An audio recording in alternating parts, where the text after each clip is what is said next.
What's going on, everybody? Pastor Wes here, and I'm here with another Sermon Rewind. This past Sunday, we had a conversation about what it means to be just like our Father, just like our Heavenly Parent. You know, God is love.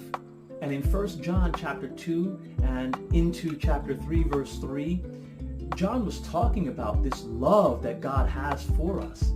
And as we've been talking about our spiritual DNA, one of the common themes of our spiritual DNA is the love that we ought to have one to another.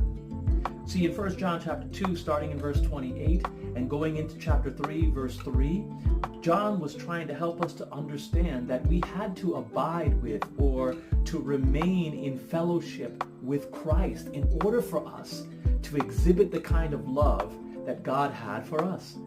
If we're going to have God's spiritual DNA, then we have to be a people of love. There's just no two ways about it. You cannot be of God and from God and not be one that loves. There's a scripture that says, how can you love God who you have seen, but yet you do not love your brother or your sister whom you have seen?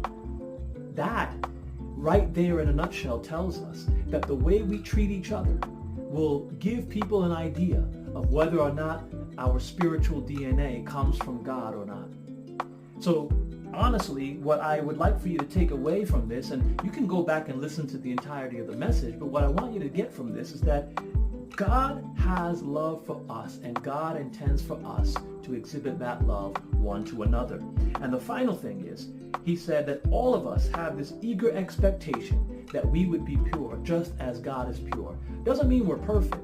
It means that we seek the highest ideal of our faith, which is to love our neighbor as ourselves.